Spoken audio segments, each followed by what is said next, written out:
이번 테마는 집합 건물의 소유 및 관리에 관한 법률입니다. 잠시 보겠습니다.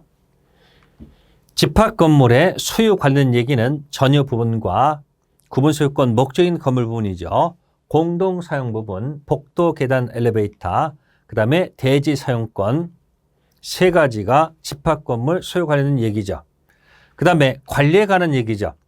그러면 관리단, 구분 소유자로 구성되는 단체인데 이 단체에서 관리단 집회를 합니다. 그래서 이 관리단 집회, 의결기관이라고 생각하시면 됩니다. 국회와 같은 기능합니다.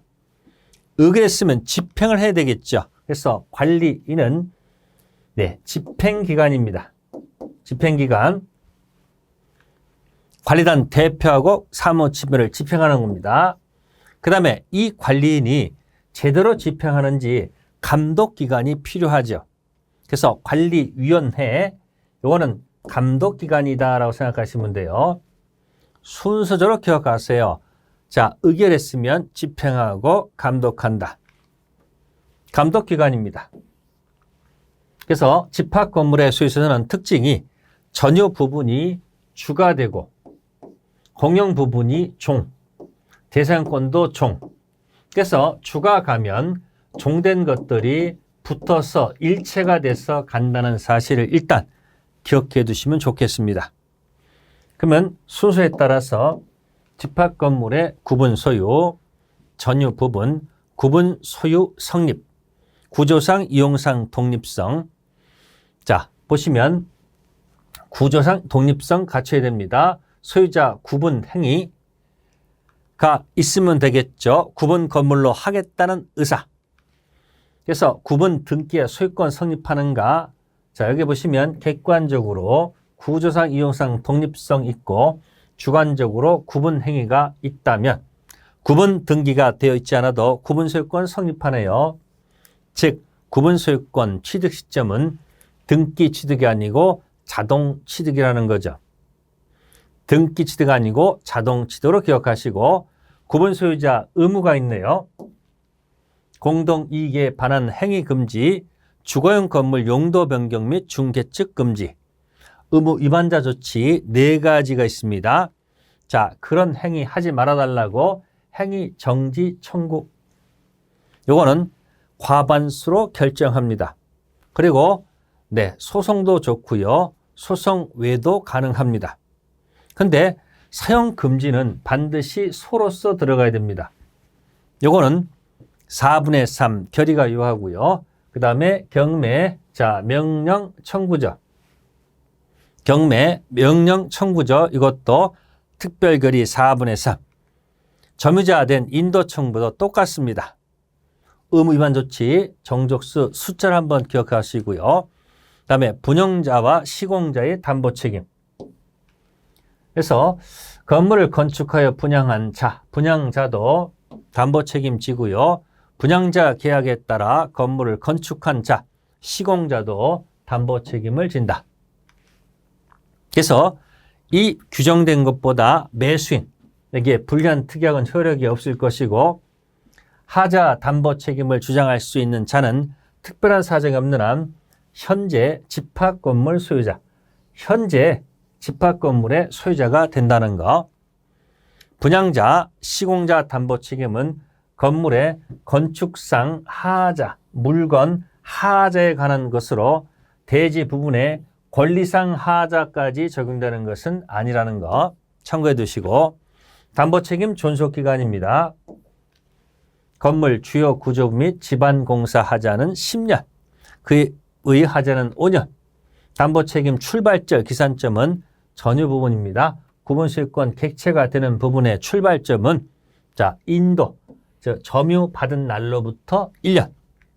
공용 부분 기산점은 사용 검사일 또는 사용 승인에 따라서 시작하면 됩니다.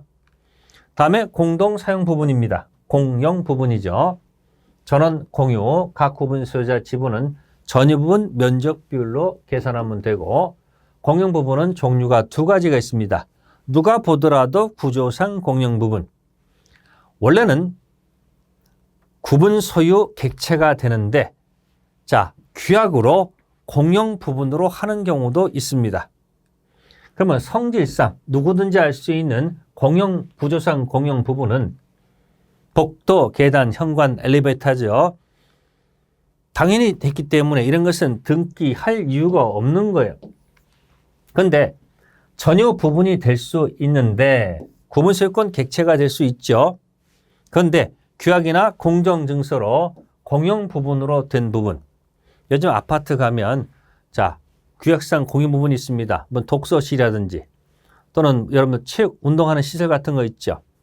그런 경우죠. 이런 경우는 거래 안전 보호를 위해서 공용 분야 취지를 갖다가 등기해야 된다는 얘기죠. 구조상 공용 부분은 그 취지를 등기할 필요가 없는데 규약상 공용 부분은 그 취지를 등기할 것. 자, 기억해 두시고 다음에 여기 공유분할 청구는 허용되지 않는다는 거. 다음 전유분과 공유분되는 지분의 일체성. 제가 아까 전유 부분이 주, 공용 부분이 종이라고 했습니다. 특히 공용 부분은 절대적 일체성으로 들어갑니다. 그래서 언제나 운명을 같이 한다. 그래서 공용 부분에 관한 득실 변경은 등기 요하지 않습니다. 주가 가면 공용 부분은 언제나 따라가는 거니까 공용 부분 득실 변경은 등기 요하지 않는다. 그래서 다음 공용 부분은 취득시효 대상이 될 수도 없습니다. 주가 가면 공용 부분은 반드시 따라가는 거니까 주된 전유부터 독립해서 공용 부분을 다른 사람이 취득시효할 수는 없다는 사실. 그래서 절대적 일체성, 절대 분리 금지를 기억할 것. 한편 공용 부분 사용 관리 변경 보겠습니다. 용도에 따라 사용합니다. 지분 비율이 아니고요. 민법상 공용 부분은 지분 비율이지만 집합건물법의 공용 부분은 용도에 따라 사용한다. 그 다음에 집합건물법상 공용 부분을 무단 점유한 구분 소유자는 점유 얻은 이익을 부당이득으로 반환할 의무가 있다는 것. 관리입니다. 통상 집회결의 과반수를 결정합니다. 보전은 단독으로 현상 유지이기 때문에 단독. 변경. 자, 구분소유 의결권 3분의 2 이상 기억하시고 공용부분 변경입니다. 단 권리 변동 있는 공용부분 변경은 의결 정족수가 5분의 4. 집합건물법에서는 이 숫자가 가끔 출제되고요. 하자의 추정입니다. 간주가 아니고 추정입니다. 건물에 설치 또는 보존에 하자가 있으면 공용 부분, 전유 부분이 아닙니다. 공용 부분에 존재하는 것으로 추정한다는 것. 다음, 체납된 관리비 승계예요. 전유 부분, 체납된 관리비 특별 승계인에게 승계되지 않는다. 공용 부분 체납된 관리비는 이건 공동소유분이기 때문에 특별 승계인에게 승계된다. 단, 연체료는 승계되지 않는다는 것.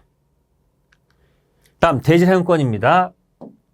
대지사용권, 구분 소유자가 그의 전유 부분을 소유하기 위해서 대제되어 가지는 권리.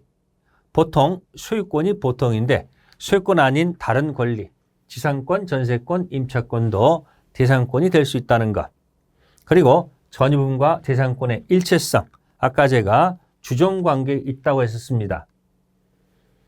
전유 부분 주, 대상권 종이죠. 원칙적으로 분리 처분할 수가 없습니다. 운명을 갖춰야 된다. 다만 이게 처분할 수 없다는 얘기는 달리 얘기해서 전유 부분에 저당권이 설정되면 종된 대상권에도 저당 효력이 미친다는 얘기죠. 그런데 예외적으로 규약으로 달리 정하면 분리 처분 가능성이 들어갑니다. 그래서 상대적 일체성, 비교할 것이 전유 부분과 공용 부분은 절대적 일체성, 전유 부분과 대상권 일체성은 상대적 일체성. 비교해 두시기 바랍니다. 물론 분리처분 금지 취지를 등기하지 않으면 서원혐자에게 대항하지 못한다는 것. 다음은 관리단, 관리인, 관리위원회가 들어가겠습니다. 관리단, 단체입니다. 당연 설립. 별도의 조직 행위 없이 구분 소유자 전원으로 구성되는 단체입니다. 그래서 구분 소유자 전원으로 구성되는데 전세권자나 임차인은 구성원이 될 수가 없다는 거죠.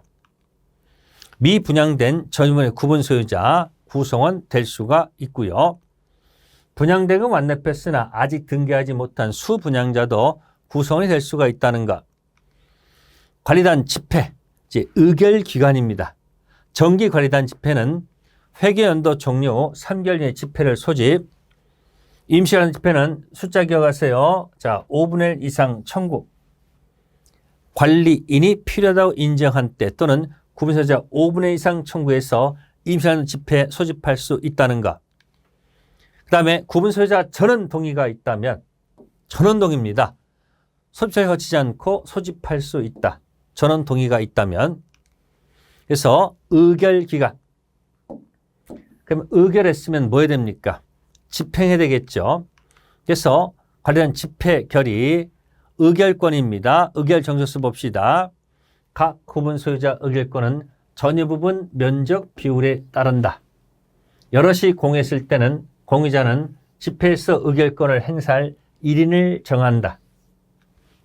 각 공유자들이 지분 비율로 개별적으로 의결권 행사할 수 없다는 게 판례 태도. 의결 정서수 봅시다. 5분의 1 임시 집회 소지, 3분의 2 공용 부분 변경, 4분의 3 규약 설정 변경 폐지, 사용 금지, 경매 청구, 인도 청구. 5분의 4 재건축 결의 기억하시고 특히 권리 변동 있는 공용 부분 변경은 5분의 4, 그냥 부분 변경은 3분의 2. 다음은 관리인. 관리인은 집행기관입니다.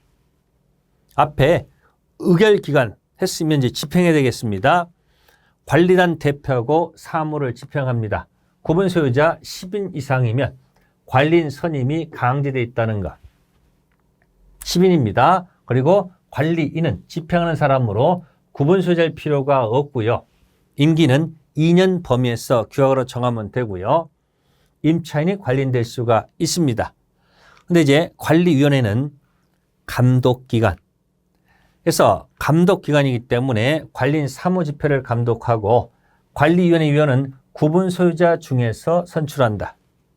따라서 임차인은 관리위원회 위원이 될 수 없다는 것. 관리인과 관리위원회를 반드시 구별해 둘 것. 다음은 재건축입니다. 재건축 결의. 구분 소유자 의결권 5분의 1 이상 결의가 있어야 되고요. 주거용을 상가용으로 변경하는 것도 재건축 결의도 가능하다. 구 건물과 신건물 사이에 동일 유사성을 요구하지 않는다는 뜻입니다. 재건축 비용 분담에 관한 사항을 정하지 않은 재건축 결의는 효력이 없습니다. 중요한 사항이기 때문에. 다음 반대는 최고입니다. 독촉합니다. 그래서 서면으로 최고, 구도 안 됩니다. 최고 판단부터 2개월 이내에 답할 의무가 있습니다. 근데 답이 없어요. 답이 없으면 침묵이죠. 예스다 노다? 네, 노입니다. 재건축에 참가하지 않겠다는 뜻, 노하겠다는 것으로 간주한다는 것. 우리 시험범위 최고 침묵 노. 그럼 잠시 우리 시험범위에 있는 최고를 정리해 볼까요? 자, 무건들에서 최고에서 확답을 바라지 않으면 침묵 지키면 쉰 거절한 것으로 본다. 노. 제3자는 계약에서 낙약자 최고 그 기간 내 확답을 받지 못하면 이익을 받을 것을 거절한 것으로 본다. 노. 완결권 행사는 정하지 않았습니다. 최고했습니다. 답 얻지 못하면 예약은 효력을 상실한다. 예스가 아니죠. 부정이죠. 노라고 생각하시면 되고요. 다음에 체불로 인한 법정에 대해서 지체는 최고가 필요하고요. 지체이나 채무자가 미리 이행하지 않을 의사를 명백히 표시했다면 최고할 필요가 없고요. 정기행위, 예시장 화환 주문이죠. 최고할 필요가 없습니다. 이행 불능 최고할 필요가 없네요. 그래서 최고가 들어간 곳은 시험에 나올 확률이 매우 높다는 거. 다시 돌아갑니다. 다음에 이제 매도 청구죠. 자, 2개월 이내에 재건축 반대자에게 구분 소유권 및 사용권을 시가에 매도할 것을 청구할 수 있다. 매수권은 형성권입니다. 만약에 이 행사 기간 내 행사하지 않게 되면 효력 상실, 매매계약 성립을 강제한다는 얘기예요. 형성권은. 그런데 이제 환매권이죠. 재건축 결의일부터 2년 이내에 건물 철거 공사가 착수되지 아니한 경우, 매도한 자는 기간이 만료된 날부터 6개월 이내 매수인이 지급한 대금의 상당한 금액을 구분 소유권이나 재산권을 가지고 있는 자에게 제공하고 이들 권리를 매수할 것을 청구할 수 있다. 그러면 재건축 절차를 잠깐 볼까요? 재건축 결의합니다. 자, 5분 이상 결의가 필요합니다. 반대 서면 최고합니다. 만약에 답이 없다, 그러면 어떻습니까? 노한 것으로 보죠. 그럼 반대돼서 매도 청구 들어가죠. 시가에 따라. 그 다음에 매도인의 환매권, 재매도 청구권이죠. 재건축 결의부터 2년 이내 건물철공사가 착수하지 않는다면 매도인의 환매권이 들어갑니다. 여기까지가 집합건물법이 되겠습니다.